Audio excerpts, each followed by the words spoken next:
herzlich willkommen zu einem weiteren Video. Heute geht es um den E46 325 Ti. Hier seht ihr jetzt schon die Verstärkungsplatte, die sich unterhalb des Motors befindet. Heute werden wir nämlich die Hydrolager wechseln. Das hier ist eines dieser Hydrolager. Wie man sehen kann, ist das schon deutlich verschlissen, sprich diese innere Gummiring ist ausgeschlagen. Das sorgt dann zum Beispiel für Geräusche, wenn man den Bordstein hochfährt. Außerdem merkt man es auch in der Lenkung, wenn das Lenkrad vibriert. Hier sehen wir jetzt zwei Schrauben, wo diese Verstärkungsplatte angebracht war. Hier eine weitere Schraube und das gleiche natürlich auf der anderen Seite. Also wir werden beide Hydrolager tauschen. Dabei ist es so, dass ich Originalteile von BMW genommen habe. Zuvor habe ich die Hydrolager schon mal getauscht, vor ungefähr 1,5 Jahren. Da sie jetzt aber schon wieder verschlissen sind, habe ich mich diesmal eben für Originalteile von BMW entschieden. Ihr braucht also entweder einen Schlüssel oder eben hier so eine handbetriebenen Schlagschrauber, mit dem ihr das relativ schnell lösen könnt. Ich würde auf jeden Fall wieder die Teile von BMW empfehlen. Von der Verarbeitungsqualität sind die deutlich besser. Wichtig ist dabei noch zu erwähnen, das handelt sich bei dieser Verstrebungsplatte unterhalb des Motors um Dehnungsschrauben, sprich die bitte auch dann neu dazu nehmen, das habe ich hier auch gemacht, gibt also auch überall neue Schrauben am Hydrolager und an dieser Verstärkungsplatte. Ich sprühe das jetzt hier mit ein bisschen Spüliwasser ein, also einfach Wasser und also Spülmittel und Wasser mischen. Das sorgt dafür, dass man es ein bisschen leichter hat. Wenn das jetzt schon so arg verschlissen ist, kann es sein, dass es, wie gesagt, wie ich es jetzt hier probiere, mit der Hand schon weggeht.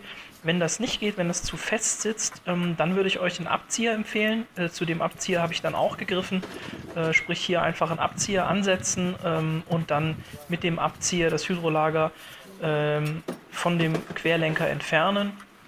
Der Querlenker hat insgesamt 2 Lager. Wie gesagt, einmal ist er hier an dem Hydrolager aufgehangen. Auf der anderen Seite ist eine Lagerbuchse im Querlenker selbst eingeschlagen. Wenn diese verschleißt, kann man die zwar auch tauschen, ist aber eigentlich den Aufwand nicht wert, weil dafür muss man den ganzen Querlenker abnehmen und man braucht eine Presse. Also wenn dann dieses andere Lager auch ausgeschlagen ist, dann würde ich eher zu einem neuen Querlenkersatz raten. Wenn es nur das Hydrolager ist, wie gesagt, das kann man recht schnell selber tauschen. Einfach das Auto zum Beispiel auf Rampen fahren, so habe ich es jetzt gemacht, die Verstrebungsplatte weg und dann eben die 2 Schrauben am Hydrolager lösen, dann geht das relativ fix. Hier nehme ich jetzt den Abzieher zur Hilfe, um das Hydrolager zu lösen.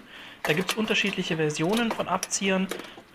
Ich habe die auch in unterschiedlichen Größen, da muss man halt einfach schauen, je nach Anwendungsbereich, was dann da am besten passt.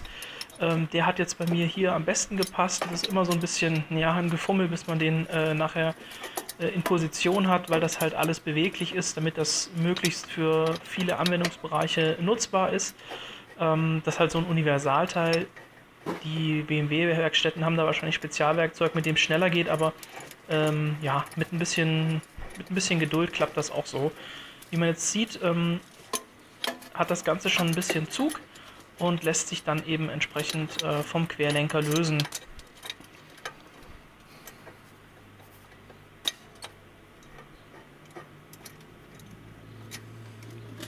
Wenn das jetzt nachher so schwergängig wird, dass man es mit der Hand nicht mehr drehen kann, dann kann man eben an dieser Schraube auch entsprechend eine Nuss ansetzen und das dann mit der Ratsche weiter den Abzieher zudrehen, sodass sozusagen das Hydrolager vom Querlenker gelöst wird.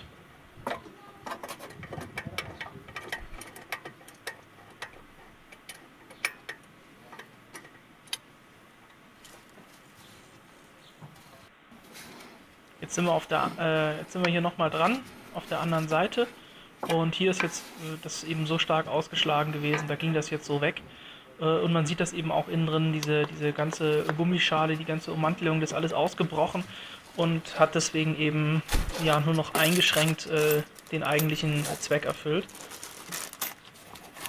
Hier ist jetzt auch so, bevor man das neue Lager aufsetzt oder aufsteckt, am besten auch den Querlenker an der Stelle, wo das Lager aufgesteckt wird, eben mit ein bisschen Wasser versetzt und Spüli einsprühen, damit das Ganze dann und das Lager selbst natürlich auch das Ganze trocknet weg. Das heißt, es bleibt kein Überrest irgendwie dran und erleichtert euch einfach die Montage. Ne? Also ihr seht das jetzt hier ordentlich, Spüliwasser drauf, dann flutscht das einfach ein bisschen besser. Was ich nicht nehmen würde, ist irgendein Schmiermittel, also sowas wie Öl oder Silikonspray. Sowas würde ich da lieber nicht verwenden. Das kann Rückstände hinterlassen und wir wollen ja, dass das später bombenfest sitzt. Und das Spülwasser, das trocknet einfach weg, da passiert nichts. Man muss dann auch darauf achten, dass man eben die Hydrolager wieder in dieselbe Position montiert, wie sie vorher waren. Und ja, jetzt einfach aufstecken. Auch hier wieder, wenn es dann mit der Hand zu schwer geht, also sprich, ihr das nicht weiter reinbekommt, das muss also wirklich komplett gut sitzen. Da zeige ich euch dann auch gleich noch einen kleinen Trick. Da braucht ihr letztendlich nicht viel dazu. Also ich sag mal, eine einfache Schraubzwinge reicht dann da und vielleicht irgendwas zum Unterlegen. Und dann könnt ihr euch was basteln, dass ihr das sozusagen, ja, wie so eine Art kleine Presse dann, die ihr über die Schraubzwinge zudreht, sodass ihr das Hydrolager komplett in Position bekommen könnt. Zuerst natürlich mal von Hand versuchen, aber wie gesagt, das sitzt schon alles sehr fest. Soll ja nachher auch eine gewisse tragende Funktion haben. Insofern ja, ist das mit der Schraubzwinge eigentlich immer eine sehr gute Lösung, zumindest wenn man nichts anderes Spezielles hat. Hier seht ihr das jetzt, ich habe also eine Schraubzwinge genommen, die einmal mit dem einen Arm im Querlenker, da hat so eine Aussparung verankert, habe hinten dann sozusagen über das Hydrolager hier so einen Arm von meinem Abzieher drüber gelegt, damit ich da nichts beschädige, und schraubt das dann einfach mit der Schraubzwinge zu, und so könnt ihr den wunderbar in Position pressen, ohne dass ihr euch da wie verrückt unterm Auto irgendwie verkünsteln müsst oder viel Kraft aufwenden müsst. So geht das eigentlich einwandfrei. Das Hydrolager ist dann in der richtigen Position, wenn die Löcher des Hydrolagers eben mit den Löchern an der Karosserie übereinstimmen und ihr dann da einwandfrei die Schrauben einbringen könnt. Jetzt sind wir auch schon so weit, jetzt können wir hier die Schrauben einbringen. Ihr seht, ich habe wie gesagt, das sind Dehnungsschrauben. Auf jeden Fall empfehle ich euch da neue zu nehmen. Das gilt wie gesagt für die Schrauben von dem Abzieher, von dem Hydrolager, als auch für die Schrauben von der Karosserieverstärkung unterhalb des Motors. Das sind auch Dehnungsschrauben, da am besten auch neu bestellen. Kosten nicht viel, waren irgendwie 8 € bei BMW für die paar Schrauben. Solltet ihr auf jeden Fall machen. Dann einfach die Schrauben erstmal von Hand ins Gewinde drehen, sodass die greifen. Also nicht gleich irgendwie mit einem Schlagschrauber dran, damit ihr das Gewinde nicht kaputt macht, sondern erstmal von Hand vorfixieren, dass die in Position sind und das Gewinde greift. Und dann auch beim Festziehen, wie gesagt, am besten keinen Schlagschrauber verwenden. Ihr seht das jetzt hier bei mir auch. Ich mache das von Hand mit der Ratsche, und das ist einfach besser. Man möchte das Gewinde hier ja jetzt nicht beschädigen, und einfach fest anziehen, so dass es ordentlich sitzt. Und dann ist das auch einwandfrei. Und danach am besten einfach nochmal nach herstellerspezifischer Angabe den Drehmomentbereich verwenden und das Ganze nochmal mit dem Drehmomentschlüssel nachziehen. Im ersten Schritt, wie gesagt, reicht es aber, wenn ihr das von Hand erstmal festzieht, und wie gesagt, dann, wenn alles montiert ist, danach einfach nochmal mit dem Drehmomentschlüssel rangehen und das alles befestigen.